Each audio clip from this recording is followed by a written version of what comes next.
নমস্কার বন্ধুরা, কেমন আছেন সবাই? আশা করি সবাই ভালো আছেন। তো গরম তো ভীষণ পড়েছে। আজকের যে বিষয়টা নিয়ে, এই গরমকালের সবচেয়ে ফেভারিট ফল নিয়ে আলোচনা করব। হ্যাঁ, ঠিক ধরেছেন, ফলের রাজা আম সম্পর্কে বলছি। তো আম তো সবার প্রিয়। আম সাধারণত গরমকালে পাওয়া গেলেও সব সব বছরের সব প্রায় ঋতুতে পাওয়া যাচ্ছে আম এখন।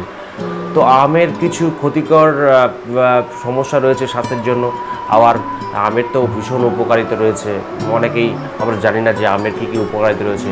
তো আজকের এই প্রতিবেদনে আমরা আলোচনা করব আমের কী কী উপকারিতা, আম বা খেলে পরে কী কী উপকার আমাদের স্বাস্থ্যের জন্য হতে পারে, সমস্তটা নিয়ে প্রতিবেদনে আলোচনা করছি। এবং দয়া করে সঙ্গে থাকবেন, ভিডিওটা দারুণ দারুণ মজাদার আরও তথ্য থাকবে। এবং নতুনদেরকে বলবো একটা সাবস্ক্রাইব করে দেওয়ার জন্য, কারণ একটা সাবস্ক্রাইব মানে আমার জন্য অনেকটাই উৎসাহ। তো বন্ধুরা, আমের জন্ম ভারতে প্রায় 4000 বছর আগে। সংস্কৃত ভাষায় আমকে বলা হয় আম্র।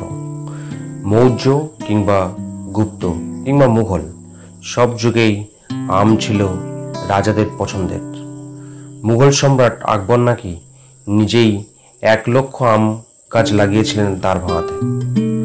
পৃথিবীর প্রায় 1000টির বেশি আমের জাত রয়েছে বাংলাদেশ, ভারত এবং পাকিস্তান। আমাদের ভারতের আলফানসো, হিমসাগর, ল্যাংড়া, গোপালভোগ, আম্রপালি বিশ্বজুড়ে জনপ্রিয়। শুধু স্বাদ নয়, আম শরীরের জন্য এক অসাধারণ ফল।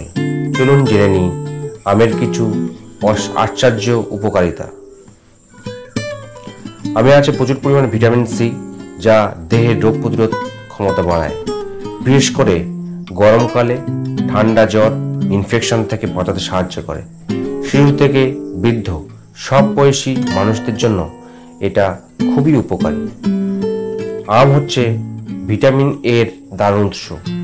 এই ভিটামিন চোখের দৃষ্টিশক্তি বাড়ায়, রাতকানা রোগ প্রতিরোধ করতে সাহায্য করে।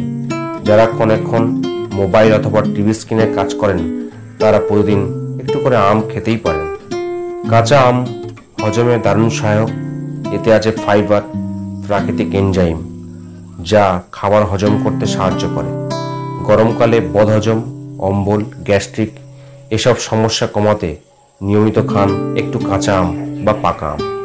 আমের ভেতরের ভিটামিন ও অ্যান্টিঅক্সিডেন্ট আমাদের ত্বককে উজ্জ্বল করে, এমনকি চুলের গোড়াও মজবুত করে।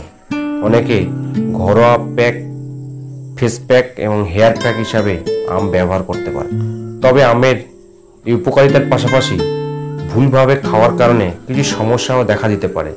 মূলত আম খাওয়ার সমস্যাগুলো হলো, পাকা আমে প্রাকৃতিক চিনি থাকে অনেক বেশি পরিমাণে। ডায়াবেটিস রোগীদের জন্য বেশি আম খাওয়া ক্ষতিকর হয়ে যেতে পারে, কারণ আম খেলে পরে হঠাৎ রক্তে গ্লুকোজের মাত্রা বাড়িয়ে দেয়। অতিরিক্ত আম খেলে অনেকে অম্বল, বুক জ্বালা বা গ্যাসের সমস্যায় ভোগেন। বিশেষ করে খালি পেটে আম খাওয়া একেবারে উচিত নয়। বেশি আম খেলে ক্যালোরি বেশি চলে আসে, এই জন্য নিয়মিত অতিরিক্ত পরিমাণে আম খেলে ওজন বাড়তে পারে। আমে থাকা প্রাকৃতিক আঁশ হজমে সাহায্য করলেও অতিরিক্ত খেলে পেট খারাপ বা ডায়রিয়া জাতীয় রোগ হতে পারে। কিছু মানুষের শরীরে আম খাওয়ার পর অ্যালার্জির প্রতিক্রিয়া দেখা দিতে পারে। তো বন্ধুরা, এই ছিল আমাদের প্রিয় আম সম্পর্কে ঝটপট সফর। ভালো লাগলে একটা লাইক দেবেন, কমেন্টে জানান আপনার কোন আম প্রিয়, আর সাবস্ক্রাইব করতে অবশ্যই একদম ভুলবেন না।